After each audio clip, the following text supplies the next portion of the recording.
What makes a good story? Really think about that. Think about your favorite show, favorite movie, favorite book, favorite game. What about those make it your favorite? Is it the story? Is it the characters? Is it the setting? Or do you just like the visuals? What about the story that piece of media tells makes it resonate with you so much? What about it makes it such a good story? If you type that question into Google, what makes a good story, it would tell you that good stories need things like relatable, compelling characters, an immersive setting, an intriguing narrative, strong conflict, appropriate pacing.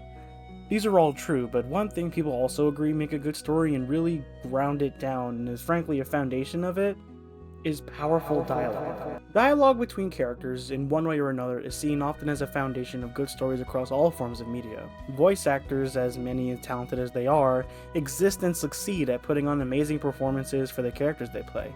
Some of the best moments in media are when characters stand their ground, proclaim their goals, shout triumphantly in the face of victory, or scream during an emotional climax, or even just smaller sentences that close out an even greater climax. Dialogue is without a doubt very important in storytelling. Most of, if not all, the most cinematic masterpieces today would not be nearly as interesting or successful without powerful performances and dialogue, from talented actors to provide exposition and emotion to fictional story with fictional characters. Without proper dialogue, most stories today would undoubtedly fail. But what if they didn't? There are many works that follow this idea. Few in today's time and with varied success, but success doesn't define good media most of the time. It's important to provide the watcher or reader with a memorable experience and to challenge expectations as to what someone can expect from your work. At the end of the day, having your characters speak or express themselves verbally through any means is a creative choice. I mean, after all, how can I enjoy a story and its characters if I can't hear anything? How can I relate to a character with no voice?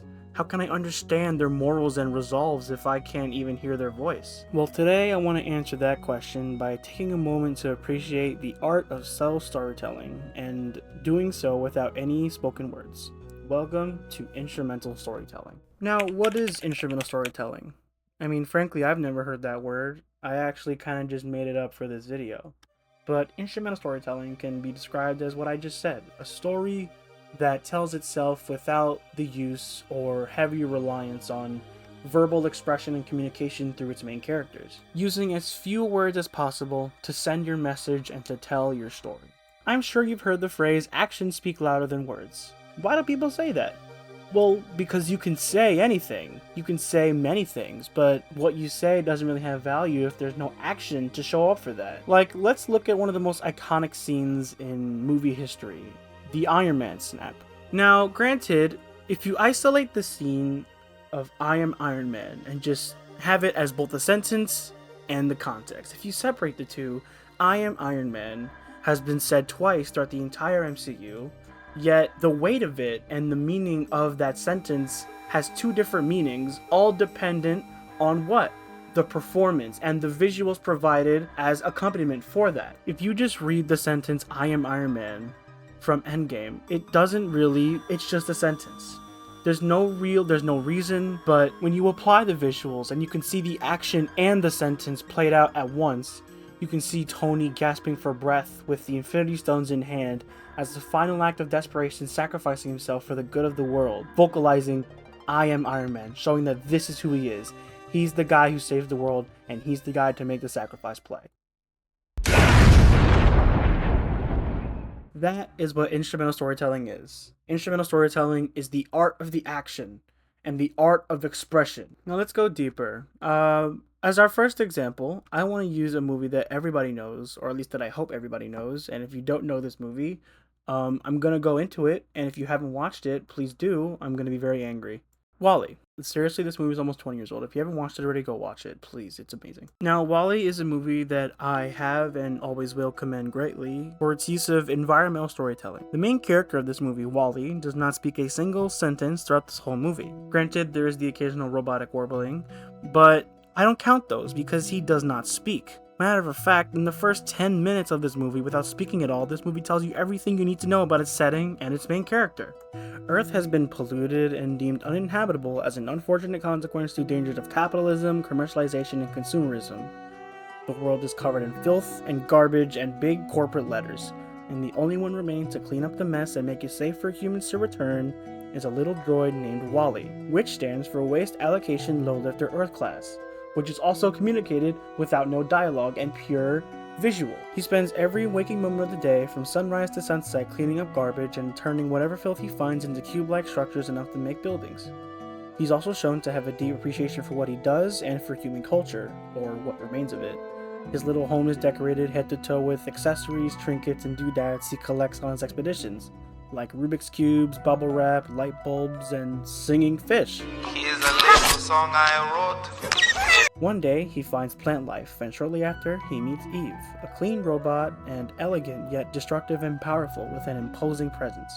Wally is fascinated by her and wants to know more about her and show her what life is like down here for him, and also learn about her and what life is like for her. I've already explained the first 30 minutes of this movie alone, and even then, I feel like the movie still does a better job at telling a story than I am. The first 30 minutes of this movie are almost entirely mute. Vocally, at least, there's still music in the background, and the sound design, obviously, but keep in mind, I'm singing praise over a Disney movie, the same company that greenlit fucking She-Hulk, for Christ's sake. The movie? Are you kidding? The movie uses music and expression through movement to tell its story and send its message. And it's a beautiful one at that. The movie teaches us to appreciate life for its little moments, and not for the brief satisfaction and dopamine rushes we get through mindlessly consuming media and being corporate shills. The beauty of life isn't defined by what you have, but what you make of every little moment and who you choose to spend those moments with. And it's also a love story for two people with different lives and originating from different backgrounds. One focused on preserving the past and making the most of the little he has, and one focused on pioneering forward with the future, doing all she can to fulfill her duty. Both are so committed to their agenda, yet they abandon the 700-year-old routine and decide to exist only for each other. No directive, no duty, just love. And these are robots.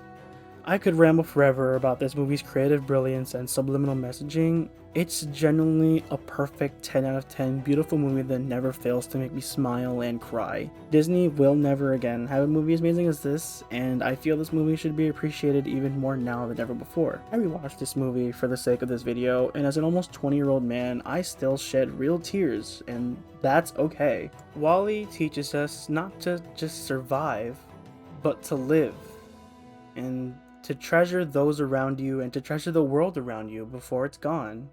And I feel like nowadays that message is so important, especially when we live in a world now where everyone is just so hell-bent on hating and forgetting that deep down, regardless of the color of our skin and what we like on our lips, whether it's a boy, a girl, a they, or an it, or whatever, we all bleed the same red. We're all people at the end of the day. No matter who you are, no matter where you come from, no matter what you want to be, where you want to go, we're all still people at the end of the day. And sure, it costs nothing to be kind, and it costs nothing to be mean either. But if you want to spend every waking moment of your day just focusing on the negative and trying to amplify that in someone else's life, are you really living your life to the fullest? The creative visionary for this movie was a man named Andrew Stanton, who came up with the idea for this movie literally just eating lunch with his homies. This movie sat in development hell for a while and was actually also being made during the times that nuclear movies in the 2000s were being made, like Finding Nemo, Toy Story, all that stuff. Andrew had been inspired by silent films, and specifically one that got brought up a lot when researching this film's development process was 2001: A Space Odyssey, which actually led to the naming of the roach and even the steering wheel are both inspired by characters from that movie. In Stanton's own words, Stanton says that there's two types of robots in movies. There's humans with metal skin, like the Tin Man in The Wizard of Oz, or machines with function, like R2-D2. He found the latter idea more powerful because it allowed the audience to project personalities onto the character as they do with babies, pets, and such. The animators working on the movie visited recycling stations, NASA's Jet Propulsion Laboratory to study robots, even studied Chernobyl, one of the most radioactive disasters in human history, to really make this movie what they wanted it to be and to convey the message they wanted to send. So much love and care went into this project. And the best part is when it came to actually animating these characters like Wally, Eve, Mo, simplicity was preferred in their performances so that people wouldn't think that they were watching human souls in metal robotic characters. They wanted the viewers to know you were watching a robot. You were watching a robot with no heart, no brain, no soul, wires and electricity flowing throughout its brain. Yet throughout the movie, you can't help but just fall in love with Wally and Eve and these characters, because while yes, they are robots, the way they act is so selfless and inspired and humble. Yet these actions are apparently simple, and these are coming from robotic characters that are supposedly incapable of showing emotion or having feelings, and their performance and their character arcs being shown and expressed next to humanity in this movie, who is seen in this monotonous routine of being in front of a screen, just eating and sitting down all day, listening to what corporates tell them to do all day. It makes them seem more human in concept, yet nothing has changed deep down. These are robots. These are machines. But again, this movie is not trying to make you question humanity or what defines humanity. Matter of fact, it's not asking you shit. It's telling you. It's telling you to get off your ass and live your life. The freaking antagonist of this movie is a man-made AI that's trying to control the entirety of humanity and keep them locked in a routine where they just eat, sleep, and consume media all day. Like, are you serious? That's like, come on. Look, as I'm sure you can tell by the start of this video is going to be completely different. I had a whole other half to talk about, but I think making this video about Wall-E is appropriate because I feel like this movie had a lot to say that was said that we as a society moved on from and didn't really appreciate enough when it had came out. If there's anything that you should gain from this video, it's honestly, I hope you didn't even gain anything.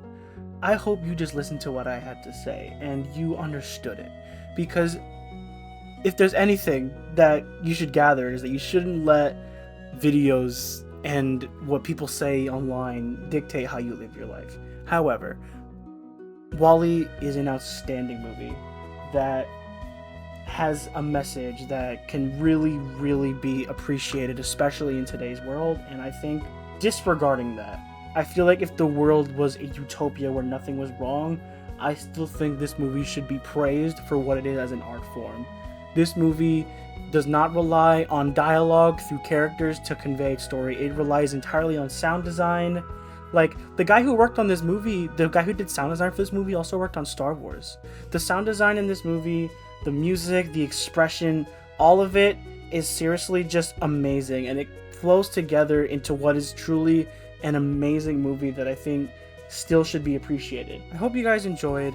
This video had an entire second half that I think I'll actually just make into another video, because I actually think the second half as well I can go hours talking about, and you know what, that works. But thank you guys for watching this video. Go watch Wall-E and make sure to eat the rich. Make sure you guys are healthy, hydrated, fed, and love everybody around you. Keep those close to you, whatever, all that nonsense. And thank you guys for watching. Love you. Bye bye. See you in the next video.